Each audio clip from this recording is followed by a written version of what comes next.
Pag-usapan muna natin ang update mula sa NSC. Yes. Unahin na natin, ADG, yung naging banggaan ng barko ng Chinese Coast Guard at Philippine Coast Guard malapit sa Escoda Shoal kaninang umaga. Yes. Ano ba ang detalye dito? Yes, kinakalungkot nga po namin yung panibago na namang insidente sa West Philippine Sea kasi around 3:40 ng madaling araw ngayong umaga ay dumaan yung ating mga barko, itong dalawang barko natin, yung PCG vessels, BRP Bagakay, MRRB 4410, and BRP Cape Inghanyo, MRRB 4411. Tapos, habang ito ay around 23 nautical miles from Escoda Shoal, hinarang ng mga Chinese Coast Guard. At unfortunately, meron pong tama yung ating mga sasakyang pandagat, no? Yung mga PCG vessels natin. Actually, mabigat yung kanilang tama.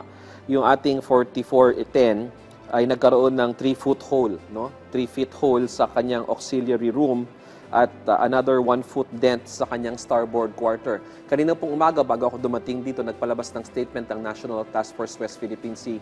Medyo mayroon pong update dun sa mga datos na aming linabas. This is the latest update for BRP Bagakay. For BRP Cape Inghanyo naman, 1.1 meter hole sa starboard side ng barko at 40 centimeter damage to the engine exhaust on the starboard quarter. So, mabigat po yung damage nung illegal, aggressive, coercive, and deceptive maneuvers na ginawa ng Chinese Coast Guard laban sa mga barko ng Pilipinas na papunta sana sa Lawak Island and another island para magdala ng supplies para sa ating mga kababayan at tropa doon.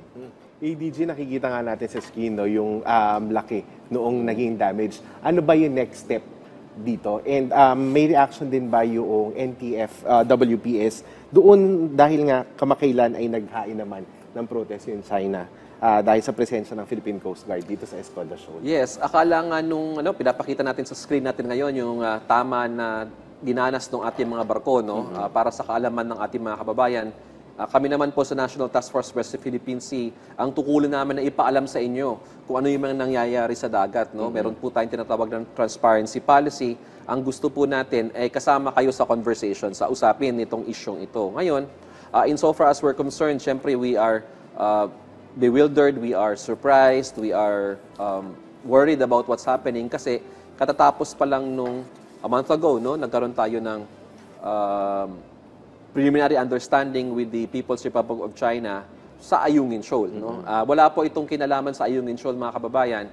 Ito po ay may kinalaman sa another part of the West Philippine Sea. Ngunit akala namin yung preliminary understanding sa Ayungin Shoal, parang goodwill na yon para sa ibang lugar naman ng West Philippine Sea. Ay hindi na tayo masyadong gawan nitong mga dangerous maneuvers na ito. Pero unfortunately, meron tayong air incident over Bajo de Masinloc a week ago. Tapos ito na naman, merong panghaharang na nauwi sa damage to our Philippine Coast Guard vessels. ADG, linawin lang natin kasi for the benefit of the viewers na syempre hindi naman talaga masyadong familiar din with the issue. This is a different area.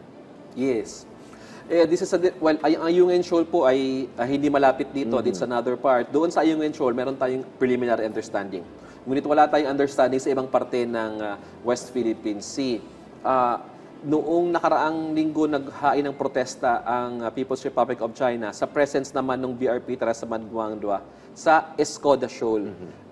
At wala din pong kinalaman yun dito sa bagong insidenteng ito. No? Siguro, my impression would be China thought na itong dalawang barkong ito ay papunta sa Teresa Magbanwa para mag-resupply doon. Hindi po. Ito po ay papunta sa ibang lugar ng West Philippine Sea.